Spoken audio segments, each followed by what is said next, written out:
जय कुंज बिहारी जय राधा माधव। जय कुंज बिहारी जय गोपी जनवल्लभ गिरवरधारी। जय गोपी जनवल्लभ गिरवरधारी जय राधा माधव। जय कुंज बिहारी जय राधा माधव। जय कुंज बिहारी यशोदानंदन ब्रज जन रंजन। यशोदानंदन ब्रज जन रंजन। यमुना तीर वनचारी यमुना तीर वनचारी जय राधा माधव। जय कुंज बिहारी जय राधा माधव। जय कुंज बिहारी हरे कृष्ण कृष्ण कृष्ण हरे हरे हरे राम राम राम राम हरे हरे हरे कृष्ण कृष्ण कृष्ण हरे हरे हरे राम राम राम हरे हरे हरे कृष्ण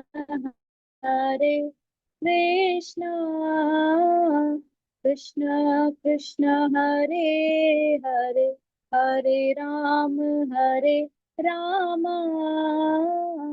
राम राम हरे हरे।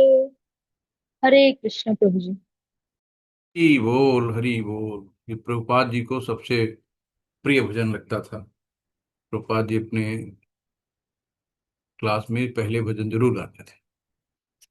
हरे कृष्णा, सभी को दंडवत प्रणाम। तो आज हम लोग 18 दिन की यात्रा में 11वें अध्याय पे आ गए हैं। सभी का स्वागत है। और हम लोगों ने पीछे ये भी देखा कि भगवान की ऐश्वर्य क्या है। भगवान ने अपने बारे में सारी चीजें बताई। वो कहा कि बहुत चुंटी मात्र का है ना, बहुत कम है, क्योंकि अनंत हैं उनके, भगवान के ऐश्वर्य अनंत हैं। उनको हम लोग कभी काउंट नहीं कर सकते, काउंटलेस है। तो ये जो विराट रूप है ये भक्त नहीं देखना चाहते हैं। लेकिन अर्जुन ने फिर भी क्योंकि बहुत तथाकथित लोग आते हैं ना कि मैं भगवान हूँ, मैं भगवान हूँ, तो उनको ये, भाई भगवान हो तो साबित करो कि आप भगवान हो। इसलिए अर्जुन ने ये विराट रूप के लिए किया, क्योंकि भक्त केवल द्विभुज श्याम सुंदर रूप देखना चाहते हैं, और कुछ नहीं, इसके अलावा और कुछ नहीं। तो हम लोग आगे 11वें अध्याय में विराट रूप के विश्व रूप दर्शन दर्शन योग के बारे में देखेंगे। इसके पहले हम लोग मंगलाचरण कर लेते हैं। ओम नमो भगवते वासुदेवाय। ओम नमो भगवते वासुदेवाय। ओम नमो भगवते वासुदेवाय। ओम अज्ञानतिमिरान्धस्य ज्ञानञ्जनशलाकया चक्षुरुन्मिलितं येन तस्मै श्रीगुरुवे नमः। श्रीचैतन्यमनोभीष्टं स्थापितं येन भूतले स्वयं रूपं कदादि महिमं ददाति शब्दान्तिकम्। वंदेहम श्री गुरु कमलम श्री गुरु वैष्णव श्री रूप सागर जातम सहगण रघुनाथान तम सजीवम सावधेतम सावधूतम परिजन सहित श्री कृष्ण चैतन्य देवम श्री राधा कृष्ण पादान सहगण श्री ललिता विशाखान्वितांश्च। हे कृष्ण करुणा सिंधु दीनु बंधु जगतपते गोपेश गोपिका कांत राधा कांत नमस्तुते तप्त कांचन गौरांगी राधे वृंदावनेश्वरी वृषभानुसुते देवी प्रणमामि हरि प्रिये। नमो विष्णुपदाय कृष्णपृष्ठाय भूतले श्रीमते भक्ति वेदांत स्वामिनि इति नामिने। नमस्ते सरस्वती देवे गौरवाणी प्रचारिणी निर्विशेष शून्यवादी पाश्चात्य देश तारिणी। जय श्री कृष्ण चैतन्य प्रभु नित्यानंदा श्री अद्वैत गदाधर श्रीवासादि गौरा भक्त वृंदा। हरे कृष्णा कृष्णा कृष्णा हरे हरे हरे राम राम राम हरे हरे हरे कृष्ण कृष्णा कृष्ण हरे हरे हरे राम राम राम हरे हरे हरे कृष्ण कृष्णा कृष्ण हरे हरे हरे राम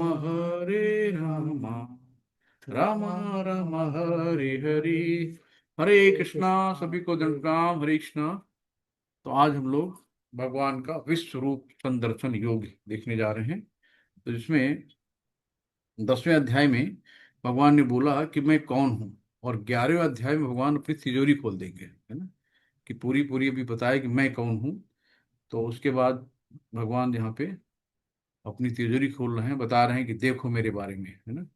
तो ये जो 11वां अध्याय है, जैसे कि 8वां अध्याय हम लोगों ने जो सुना था अपने आचार्यों से, कि जब कोई आईसीयू में लेटा हो तो 8वें अध्याय का अध्ययन करना चाहिए, यानी अंतिम समय में हो। लेकिन ये जो 11वां अध्याय है, तो ये जब 13वीं संस्कार होता है ना, शुद्धिकरण होता है 13वीं, उसमें इसको पढ़ा जाता है, ये होता है। तो विभूति, है ना, विभूति योग पढ़ा, ये पढ़ा विराट रूप। तो हम लोग विराट रूप के बारे में देखते हैं। अर्जुन उवाच मदन अनुग्रह परमं गुह्यम अध्यात्म संगितम यत्त्वयोगतं वचस्तेन मोह अयम विगतो मम। शिल प्रपात की जय। अर्जुन ने कहा, आपने जिन अत्यंत गुह्य आध्यात्मिक विषयों का मुझे उपदेश दिया है, उसे सुनकर अब मेरा मोह दूर हो गया है। तो अर्जुन का तो मोह दूर हो गया, लेकिन अभी हम लोगों का मोह दूर नहीं हो पाया है। हम लोग अभी मोह में ग्रसित हैं। तो अर्जुन के जो पद चिन्हों पे चलेंगे, अर्जुन का अनुसरण करेंगे, कि जो जो अर्जुन कर रहे हैं उनका अनुसरण किया जाए, तभी हम लोगों का मोह दूर होगा। तो ये देखिए, भगवान हैं श्री कृष्ण जी, अर्जुन जी हैं, रथ पे बैठे हैं, और कुरुक्षेत्र में भगवान सब कुछ बता रहे हैं अर्जुन को। तो वहां पे बहुत से लोग हैं, लेकिन जिनको दिव्य दृष्टि मिली है ना, जैसे कि व्यास देव ने संजय जी को दिव्य दृष्टि दी, भगवान ने अर्जुन को दी।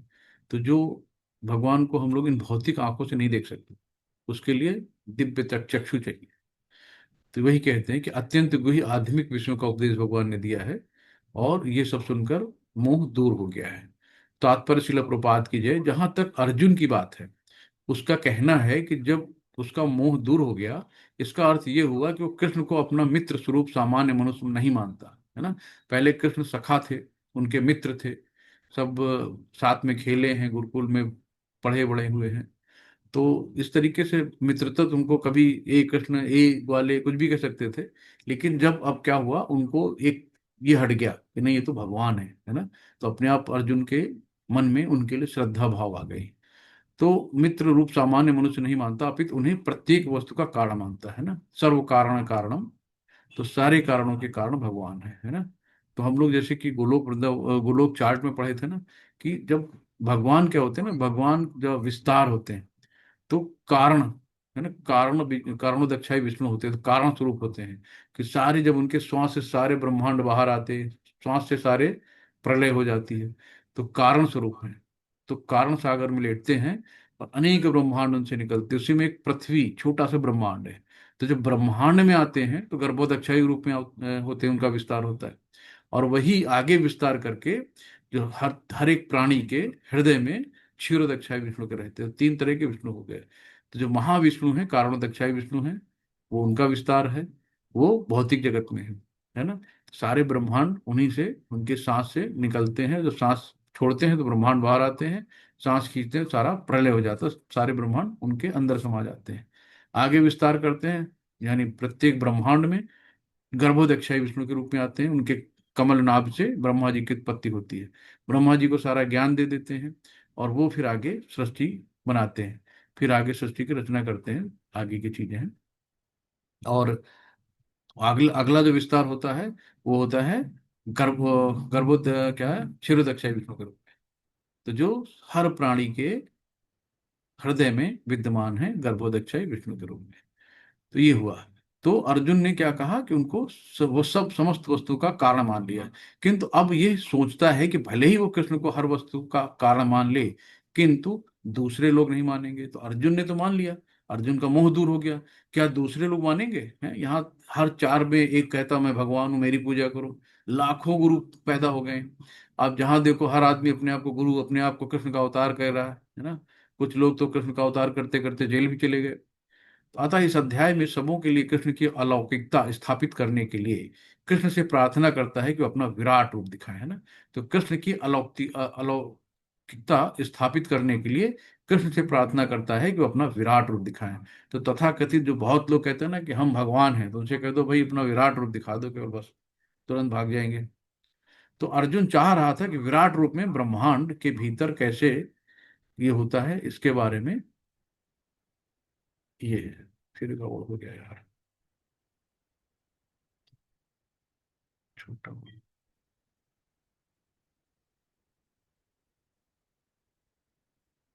एक यहाँ पे यही है कि विराट रूप जो है कि जैसे कि 10 अध्याय में हम लोगों ने चतुश्लोकी गीता के बाद अर्जुन ने भगवान की ये कहने के बाद, है ना, कि चतुश्लोकी गीता हम लोग देखा था कि कैसे हमें भगवान से श्रद्धा बढ़ानी है ना, पहले उनसे संबंध स्थापित करना है। फिर प्रयोजन देखा था हम लोगों ने कि हमारा प्रयोजन क्या, प्रोसेस क्या है ना, संबंध। और फिर उसके बाद हम लोगों ने प्रयोजन लास्ट में देखा था, गोल। तो तीन चीजें थी। तो हमें संबंध बनाना है, प्रोसेस क्या है भगवान को पाने की, और हमारा लक्ष्य क्या है, कृष्ण को पाना, कृष्ण को खुश करना, आखिरी लक्ष्य जो गोल है हमारा। तो संबंध, अभिधेय और प्रयोजन, तो तीन चीजें होती हैं। तो पहले हमें संबंध बनाना भगवान से, फिर भगवान को पाने की प्रोसेस क्या है वो देखनी है, और फिर हमारा आखिरी लक्ष्य क्या है, गोल क्या है, वो है भगवान को पाना। तो अर्जुन चाह रहा था कि विराट रूप में ब्रह्मांड के भीतर कैसे काम करते हैं भगवान, है ना। तो कैसे वो सब देखना चाह रहे थे। तो यहाँ पे कहा है कि हे कमल नेत्रों वाले, है ना, भगवान को कमल नेत्र कहा जाता है। भगवान हे कमल नेत्र वाले, मैंने हर जीवित इकाई की उपस्थिति और गायब होने के बारे में विस्तार से आपसे सुना है, जैसा कि आपकी अटूट महिमाओं के माध्यम से महसूस किया गया है। हे पुरुषोत्तम, हे परमेश्वर, यद्यपि आपको मैं अपने समक्ष आपके द्वारा वर्णित आपके वास्तविक रूप में देख रहा हूं, किंतु मैं ये देखने का इच्छुक हूं कि आप इस दृश्य जगत में किस प्रकार प्रविष्ट हुए हैं। तो आप किस प्रकार इस दृश्य जगत में प्रविष्ट हुए हैं, है ना। मैं आपके उसी रूप का दर्शन करना चाहता हूँ। भगवान कहते हैं ना कि मैं सब में व्याप्त हूँ लेकिन नहीं भी हूँ। जैसे आप समझिए कि अपना ये जो भौतिक शरीर है कैसे बना है, पंच तत्व का बना शरीरा, छित जल पावक गगन समीरा। तो ये जो पांच तत्व हैं इनसे शरीर बनता है। क्या ये पांचों तत्व आपके इर्द गिर्द गायब हो गए क्या? भाई इतने जितने भी शरीर, लगभग 700 करोड़ तो ह्यूमन बॉडी है, न जाने कितने जीव, कीड़े मकोड़े, जो अरबों खरबों में है। तो सबका शरीर पंच तत्व से बना। तो पंच तत्व का जब होता है ना संयोग ये भौतिक जगत में, तो इनसे एक शरीर बन गया। जब हम मरते हैं तो ये पंच तत्व जहां जहां से आए वहीं निकल जाते हैं। जैसे कि आप एक इमेजिन करो कि कुत्ता मरा पड़ा सड़क पे, तो जब मरता है तो उसकी क्या होती है, बॉडी ठंडी हो जाती है, यानी कि जो ताप है, टेम्परेचर, है ना, सूर्य का ताप उसमें चला गया टेम्परेचर। उसके बाद क्या होता है, बॉयंसी होने लगती है, उसकी बॉडी फूलने लगती है, यानी हवा निकल गई। फिर क्या होता है, उसके अंदर धीरे धीरे पानी, देखो काला काला सड़ा सब कीड़े मकोड़े, पानी निकलने लगता है, यानी जल तत्व जल में चला गया। फिर देखिए मिट्टी धीरे धीरे बनने लगती है ना। आकाश तत्व आकाश में चला गया। तो इस तरीके जो पांच तत्व हैं, जहां से जिनके संयोग से शरीर बना, तो जब ये आत्मा वहां से निकलती है तो पांचों तत्व तो अपनी अपनी जगह चले जाते हैं, है ना। अब क्या ये पांच तरह से शरीर बन गया, तो क्या शरीर के बाद ये जो सराउंडिंग में क्या हवा नहीं है, कि मिट्टी नहीं है, कि पानी नहीं है, कि वायु जल नहीं है, कि सूर्य नहीं है, टेम्परेचर नहीं है ना, क्या नहीं है, सब कुछ है ना। तो वैसे ही भगवान हर प्राणी के दिल में है, हर प्राणी के हृदय में है, लेकिन फिर भी समस्त ब्रह्मांड में भी है। तो ये छोटी सी चीज, ये कैसे हो सकता है, ये चीज है, इसको इस तरीके से समझिएगा। तो हे पुरुषोत्तम, हे परमेश्वर, परमेश्वर, यद्यपि मैं अपने समक्ष आपको वर्णित आपके वास्तविक रूप में देख रहा हूं, किंतु मैं ये देखने का इच्छुक हूं कि आप इस दृश्य जगत में किस प्रकार प्रविष्ट हुए हैं। मैं आपके उसी रूप का दर्शन करना चाहता हूँ। हे प्रभु, हे योगेश्वर, यदि आप सोचते हैं कि मैं आपके विश्व रूप को देखने में समर्थ हो सकता हूं तो कृपा करके, है ना, भगवान को कोई ऑर्डर नहीं देता है, भगवान से नहीं कहना कि ये काम करो, है ना, अगर मैं उस योग्य हूं, यानी कि देखो, हमें अर्जुन से सीखना है कि देखने में अगर समस्त हो सकता हूं, अगर मैं इस योग्य हूं तो कृपा करके मुझे अपना असीम विश्व रूप दिखलाइए, ना कि अपना विश्व रूप दिखाओ तो जाने, ऐसे नहीं बोलना है ना। तो अगर मैं उस योग्य हूं तो कृपा करके मुझे दीजिए। अगर भगवान से कुछ मांगना भी है तो भगवान से कहिए, भगवान अगर ये मेरे लिए श्रेष्ठकर हो और मैं इसके लायक हूं तो कृपा करके मुझे दीजिए। अर्जुन ने भगवान कृष्ण से विश्व रूप दिखाने के लिए क्यों कह रहे हैं, है ना, उन क्या अब क्यों कह रहे हैं, उनसे कृष्ण पर संदेह किया, क्या उसने भगवान पे संदेह किया, नहीं, है ना। वो खुद को खास मानता था, नहीं। फिर क्यों, कि लोगों को समझाने के लिए, जो सोचेंगे कि कृष्ण एक साधारण व्यक्ति हैं। तो बहुत से लोग सोचते हैं ना कृष्ण भाई साधारण ग्वाल वाले हैं, कोई भगवान भगवान थोड़ी है। तो लोगों को समझाने के लिए जो इस तरीके से सोचते हैं, तो अर्जुन भगवान से उनके विराट रूप को देखने के लिए कह रहा है। अब मुझे सार कोई आपको इस तरीके से मिल जाए, बोले कि मैं परमेश्वर हूँ, है ना, जैसे बहुत से बाबा मिल जाते हैं तो बोलते हैं, फिर जब आप उनसे कहेंगे कि मुझे अपना सार्वभौमिक रूप दिखाइए, अरे नहीं। तब वो बोलेगा नहीं नहीं नहीं, मैं परमेश्वर नहीं हूँ, है ना। तो इस तरीके से हैं। तो आपको क्या करना कुछ ये है, म्यूट किया तो इन लोगों को। तो इस तरीके से आपको खुद ही अपनी कमंडल लेके भाग जाएंगे कि मैं परमेश्वर नहीं हूँ। तो ये वास्तविकता देखनी होती है, कौन भगवान है कौन नहीं भगवान है। तो यहाँ पे भगवान ने कहा, अर्जुन, हे पार्थ, तुम मेरे ऐश्वर्य को, सैकड़ों हजारों प्रकार के देवी तथा विविध रूप रंगों वाले रूपों को देखो। तो भगवान के अंदर सब कुछ समाया, कि जो भी सब उत्पत्ति है भगवान से ही है ना। चाहे वो देवी देवता हो, चाहे रुद्र हो, वसु हो, जितने भी प्राणी हैं ब्रह्मांड में, चल चर अचर जो भी हैं, सब भगवान के अंदर समाये हुए हैं, सब भगवान से ही निकले हैं। तो उन्होंने कहा कि हे भारत, अर्जुन को बोला, हे भारत, लो तुम आदित्यों, जो जो आदित्य हैं, और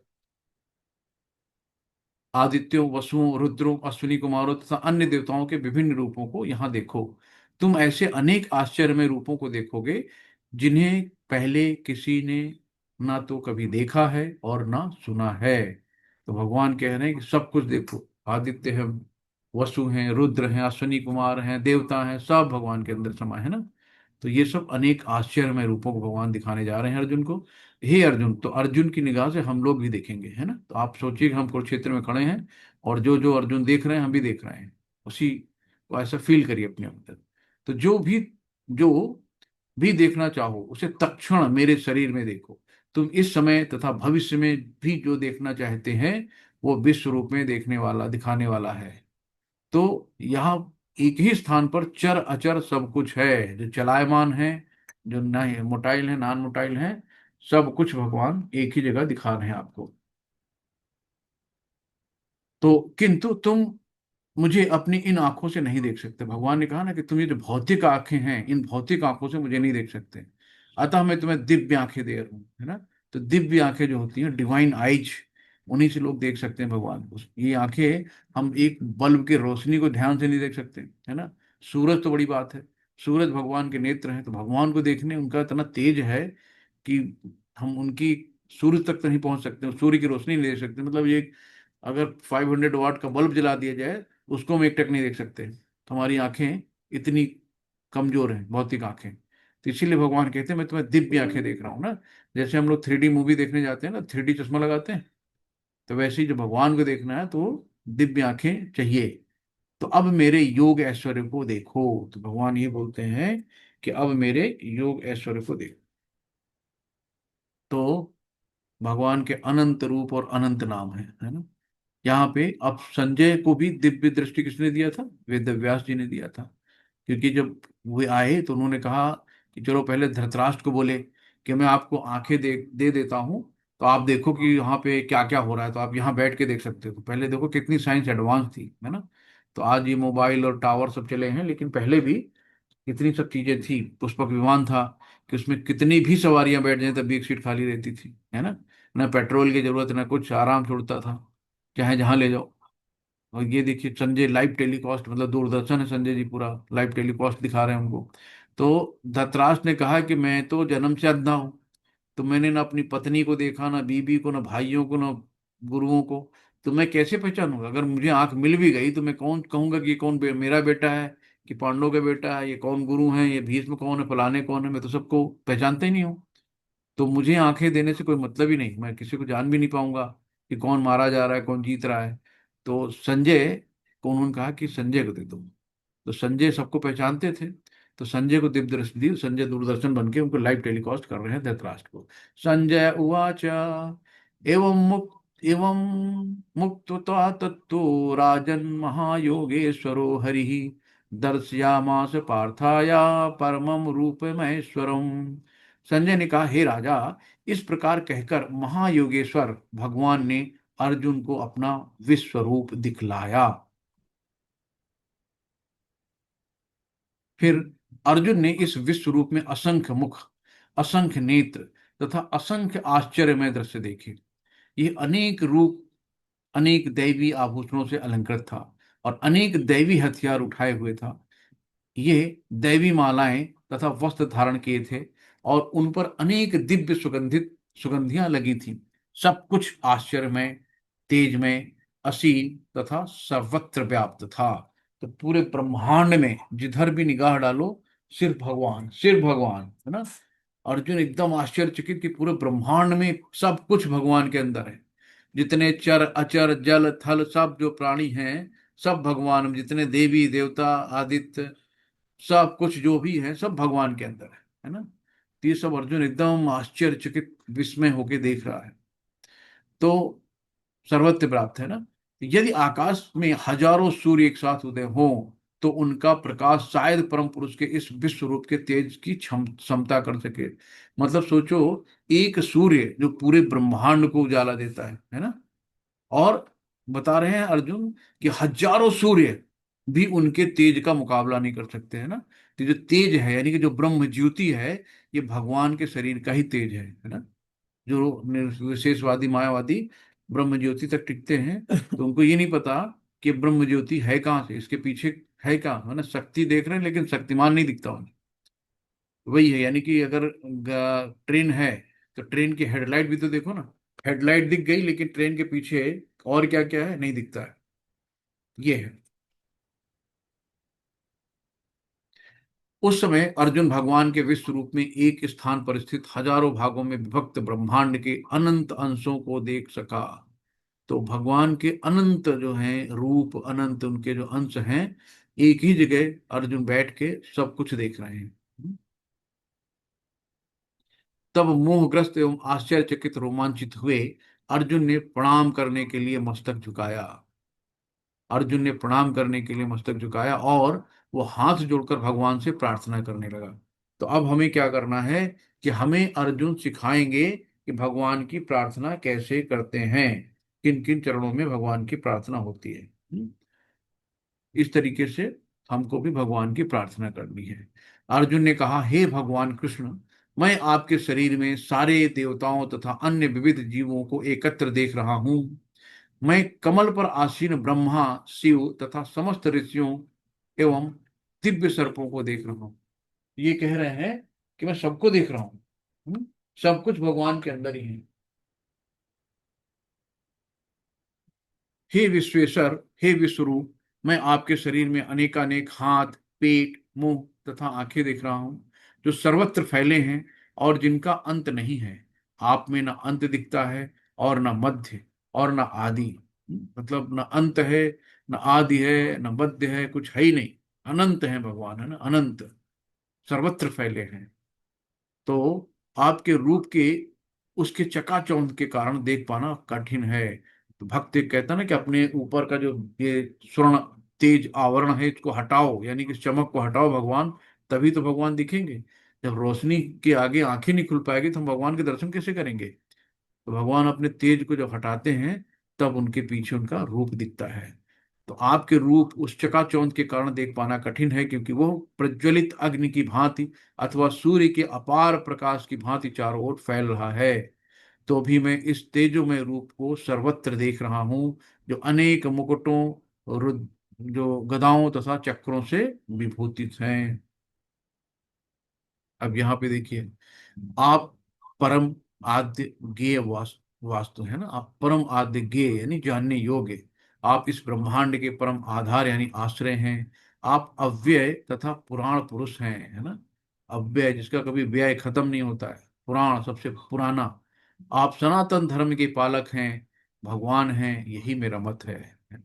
आप आदि मध्य तथा अंत से रहित हैं, है ना, ना आपका आदि है, ना अंत है, ना मध्य है ना। आप आदि मध्य तथा अंत से रहित हैं। आपका यश अनंत है, आपकी असंख्य भुजाएं हैं और सूर्य चंद्रमा आपकी आंखें हैं। मैं आपके मुख से प्रज्वलित अग्नि निकलते हैं, है ना, प्रज्वलित अग्नि निकलते हैं और आपके तेज से इस संपूर्ण ब्रह्मांड को जलाते हुए देख रहा हूं, है ना। पूरा ब्रह्मांड भगवान एक क्षण में इसको खत्म कर सकते हैं, एक क्षण में पैदा कर सकते हैं, कुछ भी कर सकते हैं। यद्यपि आप एक हैं, किंतु आप आकाश तथा सारे लोगों या उनके बीच के समस्त आकाश में व्याप्त हैं। हे महापुरुष, आपके इस अद्भुत तथा भयानक रूप को देखकर सारे लोग भयभीत हैं। तो सब कुछ इतना भयानक रूप देख के सबकी सिट्टी पिट्टी गुम की, ये क्या हुआ, इतना भयानक रूप कभी नहीं सोचा था। तो वही कह रहे हैं कि सब लोग देखकर भयभीत हैं। देवों का सारा समूह आपकी शरण ले रहा है और आप में प्रवेश कर रहा है। उनमें से कुछ अत्यंत भयभीत होकर हाथ जोड़े आपकी प्रार्थना कर रहे हैं। महर्षियों तथा सिद्धों के समूह कल्याण हो, कल्याण हो, कल्याण हो कहकर वैदिक स्तोत्रों का पाठ करते हुए आपकी स्तुति कर रहे हैं। हे महाबाहु, आपके इस अनेक मुख, नेत्र, बाहु, जांघ, पांव, पेट तथा भयानक दांतों वाले विराट रूप को देखकर देवता गण सहित सभी लोग अत्यंत विचलित हैं और उन्हीं की तरह मैं भी हूं, है ना। भगवान का ऐसा रूप देख के एकदम समझ ही नहीं पा रही क्या है। पूरे ब्रह्मांड में जहां देखो उस भगवान, है ना, उसका कोई अंत ही नहीं। तो कोई भी होगा विचलित होगा, विस्मय होगा। हे सर्वव्यापी विष्णु, नाना ज्योतिर्मय रंगों से युक्त आपके आकाश का स्पर्श करते मुख फैलाए तथा बड़ी बड़ी चमकी चमकती आंखें निकालते देख भय से मेरा मन विचलित है। मैं ना तो धैर्य धारण कर पा रहा हूं और मानसिक संतुलन ही, मतलब अर्जुन कह रहे हैं ना, मैं धैर्य धारण कर पा रहा हूँ ना मैं अपना मानसिक संतुलन भी रख पा रहा हूँ। इतना भयानक रूप देख के अर्जुन को उनका सिर चकरा गया। धृतराष्ट्र के सारे पुत्र आपके समस्त सहायक कार्यों सहित तथा भीष्म, द्रोण, कर्ण एवं हमारे प्रमुख योद्धा भी आपके विकराल मुख में प्रवेश कर रहे हैं। तो मतलब भगवान ने दिखा दिया कि ये सारे पहले ही मर चुके हैं, तुम तो निमित्त मात्र हो, है ना। भगवान हमेशा अपने भक्तों को श्रेय देना चाहते हैं कि भाई ये आपने किया, ये आपके द्वारा हुआ, करते भगवान है, कहते नहीं, करते हो तुम कन्हैया, मेरा नाम हो रहा। सब कुछ भगवान करते हैं और हमने सोचा मैं करता हूँ, देखो मैंने ही किया। तो यही मैं को खत्म करना है कि सबको भगवान को ही अर्पित करना, जो भी किया सब भगवान ने किया, है ना। तो भगवान अर्जुन को दिखा रहे हैं कि जितने भी धृतराष्ट्र के सारे पुत्र, समस्त सहायक कर्ता जितने भी सहित सब भीष्म, द्रोण, कर्ण एवं हमारे प्रमुख योद्धा भी आपके विकराल मुख में प्रवेश कर रहे हैं। उनमें से कुछ सिरों को तो कुछ में आपके दांतों के बीच चूर्णित होते हैं, देखना चटनी बन रहे हैं, चूरन चटनी की तरह से पिसते जा रहे हैं, है ना, इतने विकराल रूप में।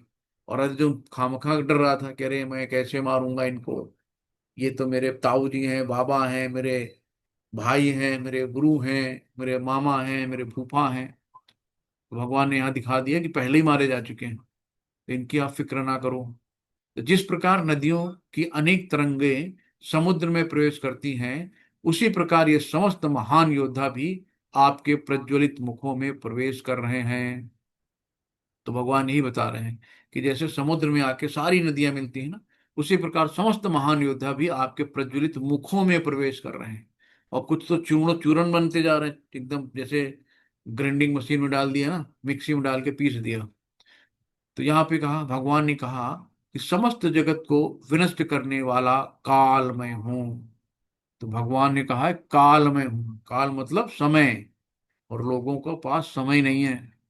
तो जब भगवान चाहेगा ना, 1 मिनट में सारा समय ले लेगा, सेकंड भी नहीं लगेंगे, समय समय हो जाएगा।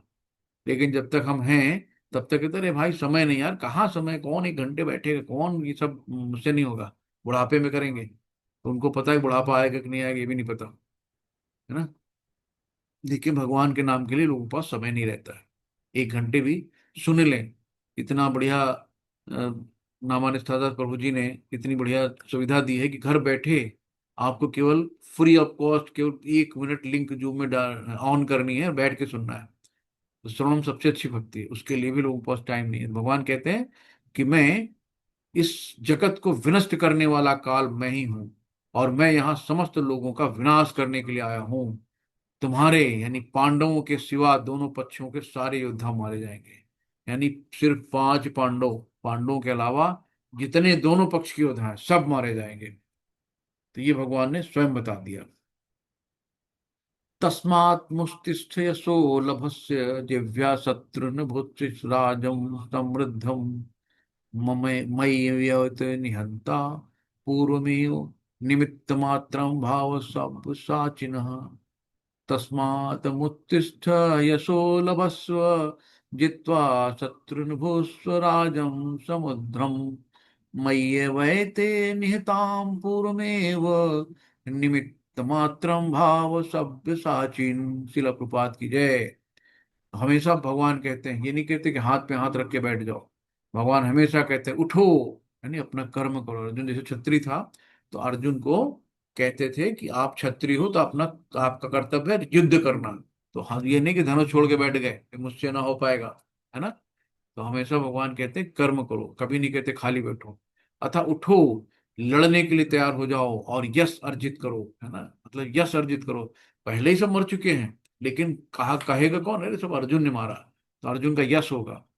तो अपने शत्रु को जीत कर संपन्न राज का भोग करो। ये सब मेरे द्वारा पहले ही मारे जा चुके हैं।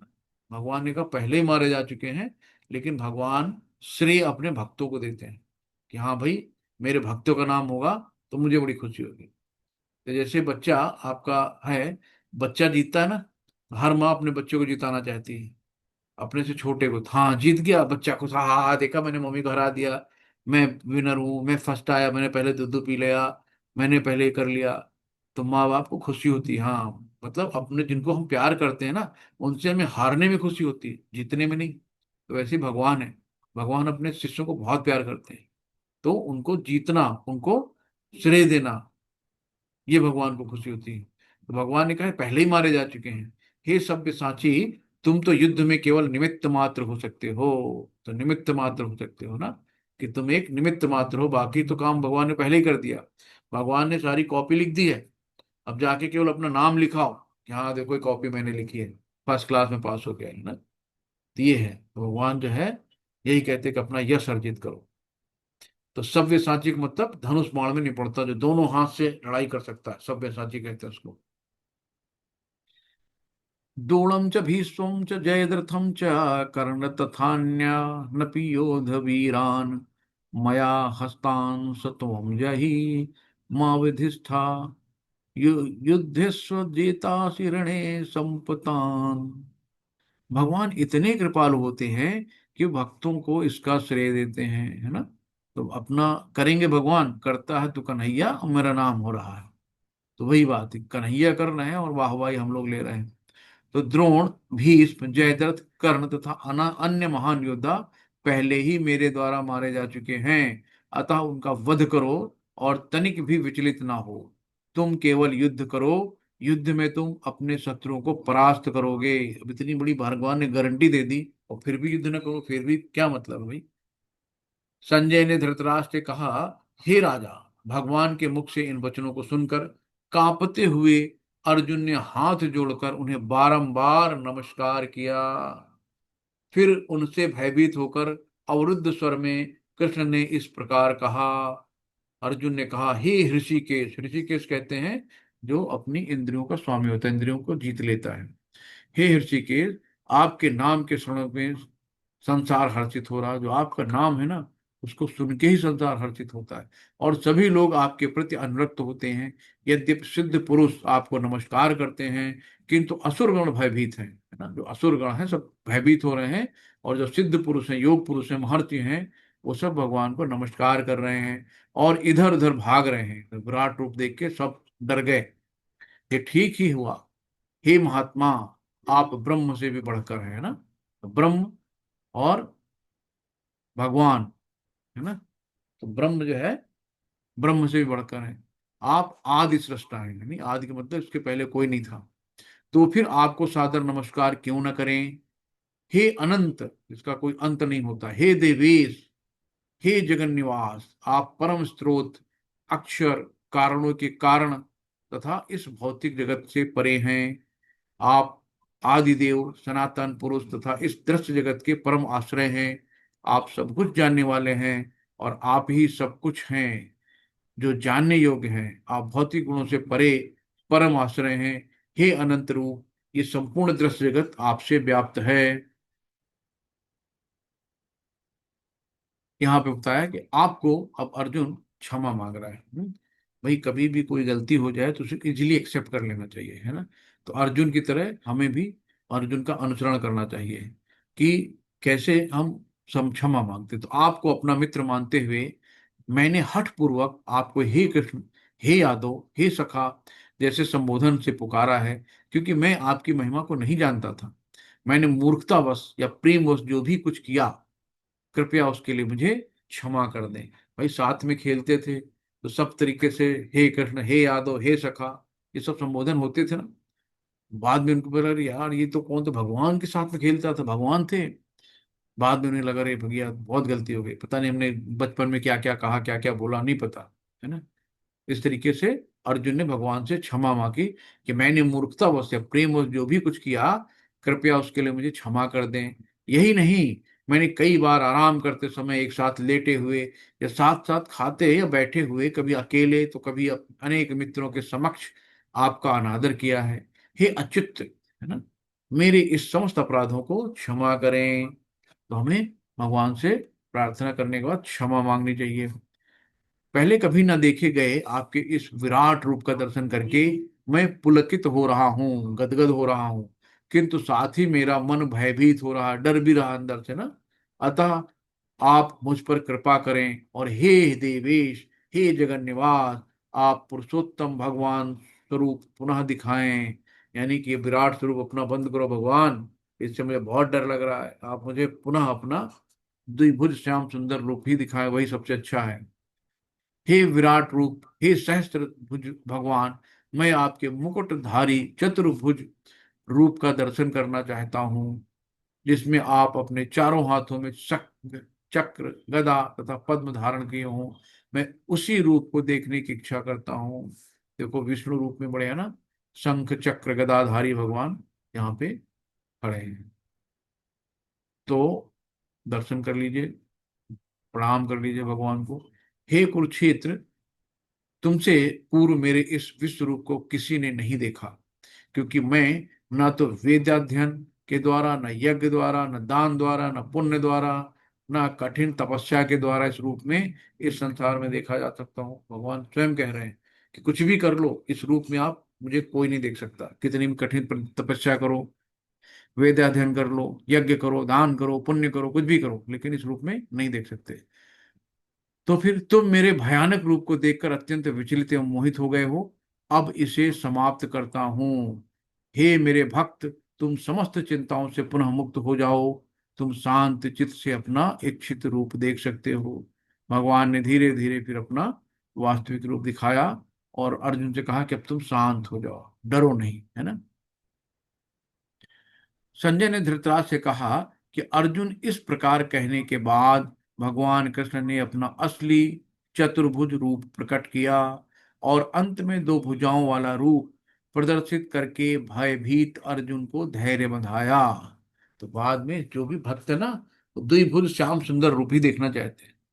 सबसे अच्छा कि मुरली भगवान लिए हैं दो हाथ में, बगल में राधा रानी है, तो वही देखते हैं सब, है ना, वही सबसे प्रिय रूप है। तो संजय ने धृतराज से कहा कि अर्जुन से इस प्रकार कहने के बाद भगवान कृष्ण ने अपना असली चतुर्भुज रूप प्रकट किया और अंत में दो भुजाओं वाला रूप प्रदर्शित करके भयभीत अर्जुन को धैर्य बंधाया।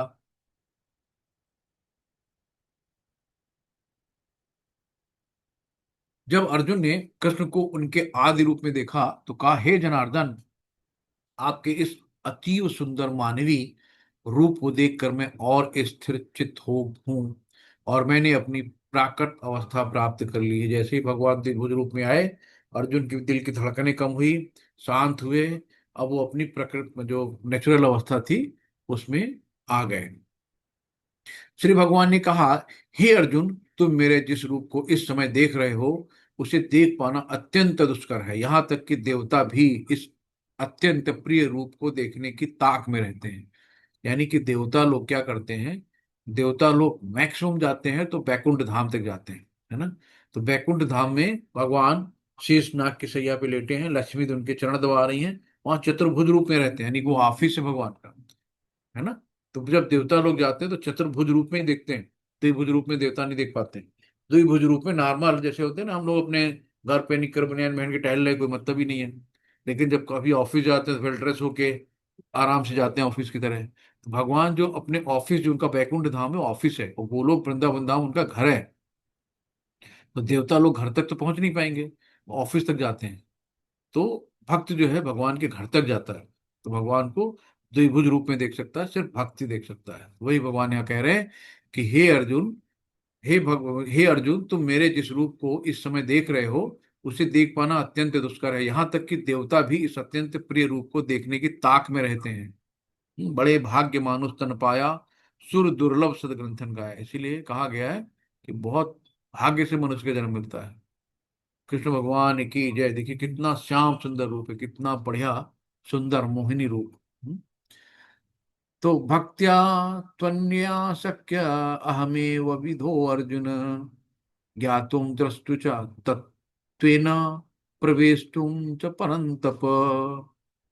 हे अर्जुन, केवल अनन्य भक्ति द्वारा मुझे उस रूप में समझा जा सकता है जिस रूप में मैं तुम्हारे समक्ष खड़ा हूं। अनन्य भक्ति यानी कि उसके अलावा और कोई भक्ति नहीं, है ना। तो भगवान कह रहे हैं कि केवल अनन्य भक्ति द्वारा ही मुझे समझा जा सकता है जिस रूप में मैं तुम्हारे समक्ष खड़ा हूं, और इसी प्रकार मेरा साक्षात दर्शन भी किया जा सकता है। केवल इसी विधि से तुम मेरे ज्ञान के रहस्य को पा सकते हो। तो सिर्फ एकदम बहुत सरल चीज है भक्ति, अनन्य भक्ति, और कुछ नहीं। भगवान सिर्फ भाव के भूखे हैं। तो प्रेमामयी भक्ति भगवान की करो और सीधे भगवान को अपना मित्र बना लो। मत कर्म क्रमन मत कर्म क्रमन परमो मद भक्त संग वर्जिता, निर्वैर सर्वभूतेषु यह सा मामेति पांडव, है ना। तो कौन नहीं चाहेगा कि विष्णु दूत आए और इस तरीके से आखिरी समय में हाथ पकड़ के अपने रथ पे बैठा के सीधे बैकुंठ धाम को ले जाए। हरि बोल। ना कितना सुंदर लग रहा कि कौन चाहेगा कि यमराज आए और गले में रस्सी डाले और पकड़ के खींचते हुए रगड़ते हुए सड़क, गरम तेल गरम रेत से खींचते हुए ले जाए। तो यमराज के साथ जाना पसंद होगा या विष्णुदूत के साथ बढ़िया उनके रथ में बैठ के जाना पसंद होगा, है ना। यही है। तो भगवत गीता का उद्देश्य क्या है कि हे अर्जुन, जो व्यक्ति सकाम कर्मों तथा मनोधर्म के कलमश से मुक्त होकर मेरी शुद्ध भक्ति में तत्पर रहता है, जो मेरे लिए कर्म करता है और जो मुझे ही जीवन लक्ष्य समझता है और जो प्रत्येक जीव से मैत्री भाव रखता है, वो निश्चय ही मुझे प्राप्त करता है। तो पांच चीजें हैं जो भगवान ने बताई हैं, है ना, कि इस पांच चीजों से भगवान को प्राप्त कर सकते हो। तो इतनी सरल विधि बता दी भगवान ने कि हम भगवान को कैसे प्राप्त कर सकते हैं। तो इन चीजों को ध्यान से, यानी कि पहला क्या है कि जो व्यक्ति सकाम कर्मों के मनोधर्म से, है ना,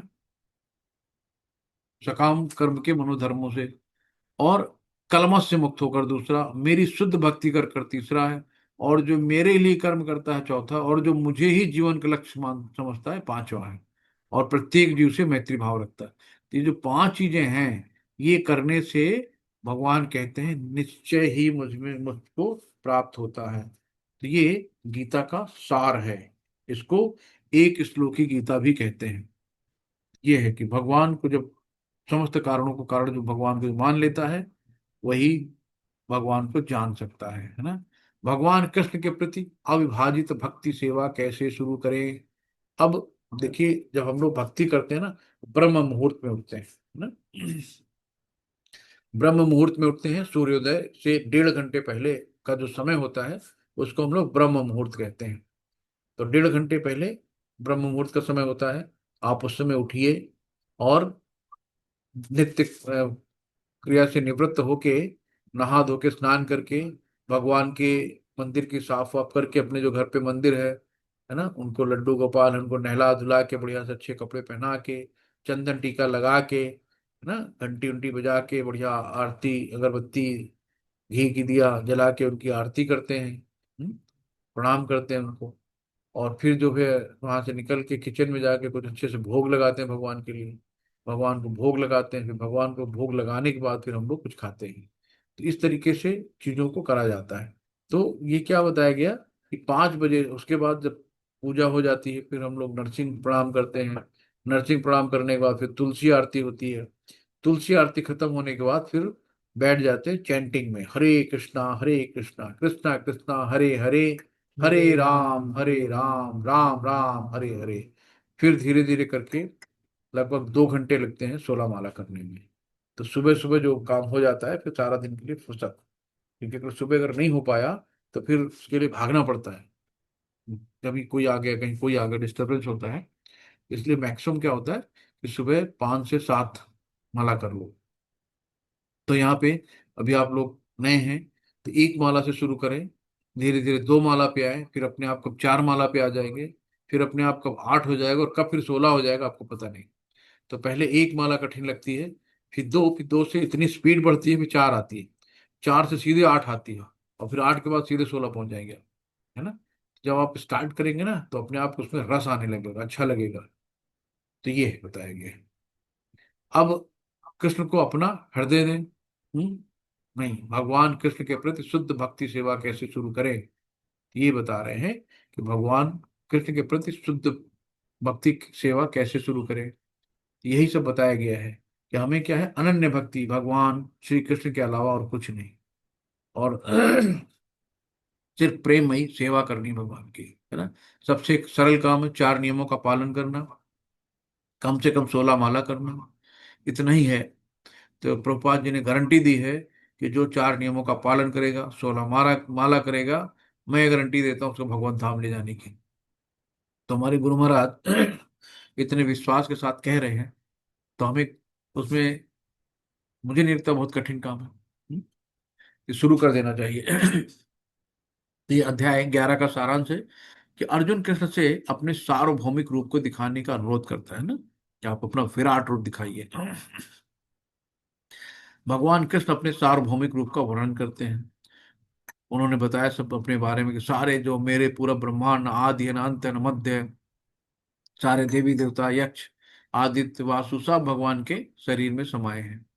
सार्वभौमिक रूप का संजय ने उनका वर्णन किया। सार्वभौमिक रूप को संजय ने देखा, सब चूर्णित होते जा रहे हैं मुख के अंदर।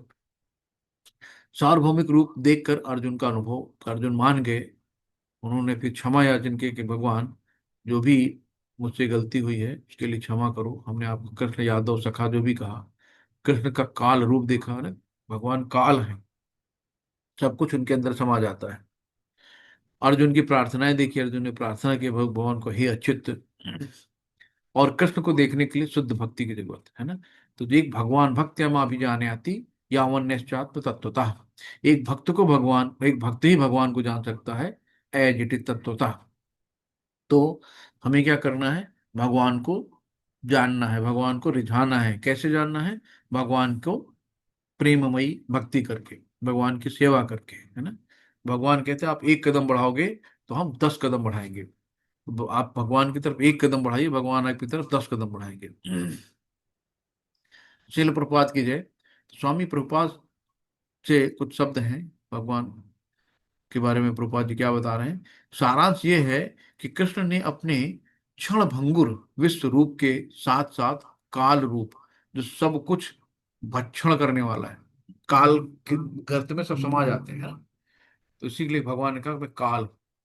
तो कृष्ण ने अपने क्षण भंगुर विश्व रूप के साथ साथ काल रूप, जो सब कुछ भक्षण करने वाला है, और यहां तक कि चतुर्भुज विश्व रूप को भी दिखाया। तो चतुर्भुज विश्व रूप है भगवान का, विष्णु रूप, सॉरी। तो ये जो चतुर्भुज विष्णु रूप में हरिधाम में, वैकुंठ धाम में रहते हैं, तो वो भी दिखाया। इस तरह कृष्ण इन समस्त स्वरूपों के उद्गम हैं। तो जो भी स्वरूप के उद्गम हैं तो भगवान ही है, भगवान से सब चीजें उद्भूत होती हैं। ऐसा नहीं है कि आदि विश्व रूप या विष्णु की ही अभिक्त अभिव्यक्ति है ना। ऐसा नहीं है कि आदि विष्णु रूप या विष्णु की ही अभिव्यक्ति है। वे समस्त रूपों के उद्गम है। तो जितने भी रूप हैं सबके उद्गम भगवान ही हैं, यानी जो भी सब उनका विस्तार है। भक्त के लिए कृष्ण का कोई अन्य रूप उतना महत्वपूर्ण नहीं है कि जितना कि मूल दो भुजी श्याम सुंदर रूप, है ना। चलो प्रपात जी हम बताते हैं कि भक्त भगवान को केवल द्विभुजी श्याम सुंदर रूप में ही देखना चाहता है। वो बहुत विराट रूप के देखने का इच्छुक नहीं रहता है, चतुर्भुज रूप देखने का इच्छुक नहीं रहता। वो दो भुजी श्याम सुंदर रूप देखना चाहता है। बांसुरी लिए भगवान राधा रानी के साथ खड़े हैं, है ना, उनके साथ गोपियाएं हैं, गाय हैं। तो भक्त यही देखना चाहता है, बस और कुछ नहीं। ब्रह्म संहिता में कहा गया है कि जो प्रेम या भक्ति भाव से कृष्ण के श्याम सुंदर रूप के प्रति आसक्त है, वे सदैव उन्हें अपने हृदय में देख सकते हैं। तो जब भगवान क्षीरोदक्षाई विष्णु के रूप में हर प्राणी के हृदय में विराजमान है, तो जो भक्त अपने अंतर मन से, अंतर चक्षु से भगवान को स्वयं देख सकता है। भगवान का नाम लेते हुए हरे कृष्ण कृष्णा कृष्णा हरे हरे, हरे राम राम राम हरे हरे मंत्र जाप करते जाइए, जाप करते जाइए। एक दिन जब मंत्र में इतनी पावर आ जाएगी कि आप आपके आपके आंसू निकलने लगेंगे, है ना। अपने आप भगवान आपको दर्शन देंगे। तो ये सब है ना, इसको आप महसूस कर सकते हो, लेकिन उसके लिए श्रद्धा और भाव की जरूरत है। तो वे सदैव उन्हें अपने हृदय में देख सकते हैं। कौन? भक्त। किस रूप में? श्याम सुंदर द्विभुज रूप, श्याम सुंदर के रूप में, और कुछ भी नहीं। तो अतः मनुष्य को समझ लेना चाहिए कि इस 11वें अध्याय का तात्पर्य यही है कि कृष्ण का रूप ही सर्वोपरि है एवं परम सार है। कृष्ण जो है उनका रूप, गुण, लीलाएं, सब, उनमें कोई अंतर नहीं है, सब एक है। भगवान का शरीर भौतिक होता है, आध्या सॉरी भौतिक नहीं होता, आध्यात्मिक होता है। यानी कि अपने किसी भी अंग से कोई भी काम कर सकते हैं। भगवान पूर्ण है, ओम पूर्णमदः पूर्णमिदं पूर्णात् पूर्णमुदच्यते पूर्णस्य पूर्णमादाय पूर्णमेव अवशिष्यते।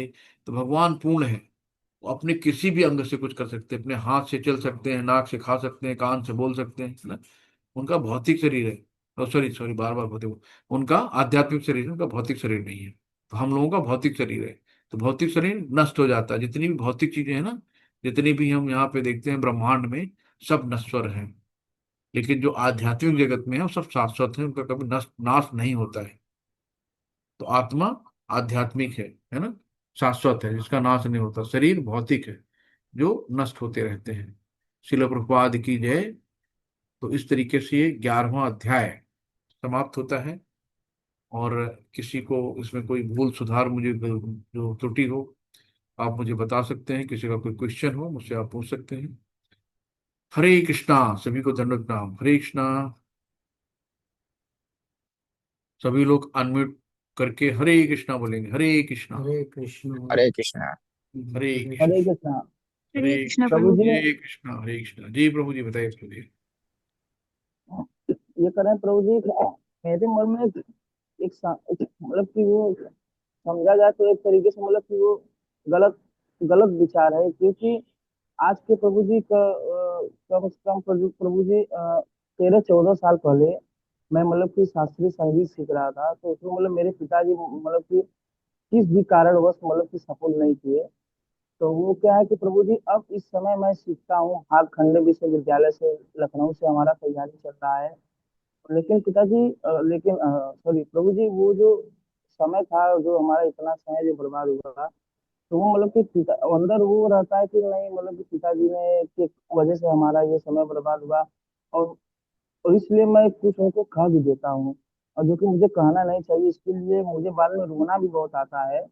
और लेकिन ये जब मैं वो सोचता हूँ कि नहीं, वो मेरा समय बर्बाद हुआ, आज मेरा कम से कम उससे मेरा कम PhD कंप्लीट होता, अगर उस समय हमारे पिताजी करवा दिए होते। तो ये सब देख करके ना बड़ा मन में वो होता है, मैं कुछ कह भी देता हूँ पिताजी को, बाद में रोना भी आता है। इससे प्रभु जी मैं दूर होना चाहता हूँ, इस गलत फहमी से। तो बेटा कृपया ये इसके लिए आप मार्गदर्शन करिए। प्रभु जी, आपको ये देखना है कि जो भी हैं यहाँ पे सब अपने अपने प्रारब्ध की गठरी बांध के आए हैं। जो आपके पिताजी हैं, आज कल किसी और के पिताजी रहे होंगे, परसों हो सकता है आपके बेटे रहे हों, है ना। तो आपका उनसे कौन सा प्रारब्ध है, आपका उनसे कौन सा लेना देना है, हमें आपको नहीं पता है ना। तो सब अपने अपने प्रारब्ध और अपने अपने कर्मों के फल से यहाँ पे सुख और दुख पाते हैं। तो ये किसी को ब्लेम नहीं करते हैं। तो ये हमारा अपना भाग्य था कि हमारा कब वो उचित समय था उस चीज को सीखने का, हमें नहीं पता। तो हमें लगता है कि हम 13 साल पहले सीख लेते तो ये हो जाता है। हो सकता कुछ नहीं होता। हम्म। तो जब आपका उचित समय आया, तब भगवान ने आपको मार्ग दिशा दिया। जब काम होने होता हो ना, तो सारी चीजें एक से वैसे समीकरण बन जाते हैं, वैसी गतिविधियां हो जाती हैं कि हमारा काम आसानी से हो जाता है। कभी कभी बहुत प्रयास करते हैं, कोई काम नहीं होता है। तो आप ये मान के चलो कि उस समय मेरा उचित समय नहीं था, इसलिए मैं भातखंडे नहीं जा पाया। अब मेरा उचित समय है, ये श्रेष्ठ है, इसलिए मैं इस समय जा पाया। तो किसी को ब्लेमिंग नहीं करते। उससे ब्लेमिंग करने से क्या होता है, उनका भी मन कुंठित होता है। उनके अंदर भी आप अपने मतलब पिता को ऐसे अपशब्द या कुछ ऐसे बोल दो, तो आपको भी नहीं अच्छा लगेगा और उनको भी नहीं अच्छा लगेगा ना। हर पिता अपने बच्चे के लिए श्रेष्ठ करता है, जो अच्छा होता है वो करता है।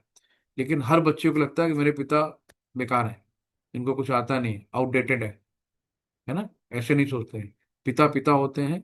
पिता दो चार दस नहीं होते हैं, पिता एक ही होते हैं। तो कभी भी जो एक कोख से पैदा हुए हैं, है ना, माँ बाप हैं, उनके प्रति कभी भी बैर नहीं रखो। एक कोख से 10 लोग नहीं आते हैं, है ना, एक दो हैं, उनसे प्यार रखो। दोबारा नहीं मिलेंगे तुमको। उनको दुश्मन नहीं समझो कि आपस में जाके बड़े हो गए तो ये बांट दो, ये मेरा है, आपस में लड़ाई कर डालो, करते ही नहीं, है ना। एक कोख से पैदा हुए हैं, हमेशा संगठित रहो। कुछ ऊंच नीच होती है, भगवान की मर्जी यार, अपनी मर्जी का हो रहा है बहुत अच्छा, अपनी मर्जी का नहीं हो रहा, उसमें भगवान की मर्जी शामिल है। तो जो मेरे लिए उचित भगवान कर रहे हैं। तो जरूरी नहीं कि अपनी सोची हो जाए तो वही अच्छा है। अपनी सोची नहीं हो रही है, कोई बात नहीं, भगवान ने हमारे लिए इससे बेहतर सोचा होगा। जब ऐसे सोचोगे तो कोई कुंठा नहीं होगी, है ना। तो किसी को ब्लेम नहीं करना है, किसी को दोषी नहीं ठहराना है। सिर्फ ये सोचना है कि हमारा उचित अब था समय, तो हमें अब ये मिला है। ठीक है प्रभु जी। ये दिमाग से चीजें निकाल दीजिए एकदम। कोई किसी का मतलब, भगवान कहते हैं ना, मैं किसी को सुख देता हूँ ना किसी को दुख देता हूँ। सब अपने कर्मों का है। ये सब आपके कर्मों का है। कि आप, मैं आपका पिता क्यों नहीं हुआ, वही आपके पिता क्यों हुए। हम्म। तो सब एक परिवार जो बनता है ना, वो सबके अपने अपने पिछले जन्म के कर्म होते हैं। तो कर्म इकट्ठा होके एक परिवार हो जाता है। जैसे कि माला है, एक धागे में सारी गुड़िया डाल दी गई। अब वो गुड़िया कहाँ कहाँ से है किसी को नहीं पता ना। कौन सी गुड़िया उठाई, किसको पिरो दिया, किसी को नहीं पता। लेकिन एक धागे में पिरो गई, वो बन गया परिवार। फिर वो गुड़िया एक निकल के चली गई, कहाँ गई किसी को नहीं पता, माला टूट गई, है ना। तो ऐसे ही ये दुनिया है। तो हमें किसी से कुछ नहीं करना कि पिता कब हमारे पिता हैं, कब हम उनके पिता हैं, वो किसके कब पिछले जन्म में क्या थे, किसी को नहीं पता। तो सब अपने अपने प्रारब्ध लेके आते हैं, सब अपने प्रारब्ध की गठरी लेके आते हैं, कोई किसी के लिए कुछ नहीं करता है। ठीक है प्रभु जी। तो बी पॉजिटिव, हमेशा अच्छा सोचो, और उनसे जाके माफी मांगो कि जो भी मैंने किया, जो भी मैंने अवसर दिया आपको, मेरी वजह से जो ठेस लगी है, उसको क्षमा करिए, तो आपकी प्रगति और अच्छी होगी। तो कभी भी अपने से बड़ों का दिल नहीं दुखाते हैं, है ना। वो पिता हैं, आपके लिए हमेशा अच्छा ही सोचेंगे, बुरा नहीं सोचेंगे। उनकी क्या परिस्थिति रही होंगी, क्या सिचुएशन उनकी रही होगी, कभी उनके स्तर पे जाके सोचोगे तो सब चीजें तुम्हें ठीक लगेगा। ठीक है। जब आपका उचित समय था तब आपको मिला। हरे कृष्णा धन्यवाद। और किसी का कोई क्वेश्चन है? ठीक है प्रभु जी। जयशंकर प्रभु जी। जी प्रभु जी, धन्यवाद गुरु जी, बहुत बहुत आपका मार्गदर्शन के लिए। धन्यवाद तब होगा जब आप पिताजी से सॉरी बोलेंगे, जो भी उनको ठेस पहुंचाया है, ठीक है। हरे कृष्णा। और किसी का क्वेश्चन है, कोई सुझाव? नहीं तो फिर हम लोग चलते हैं।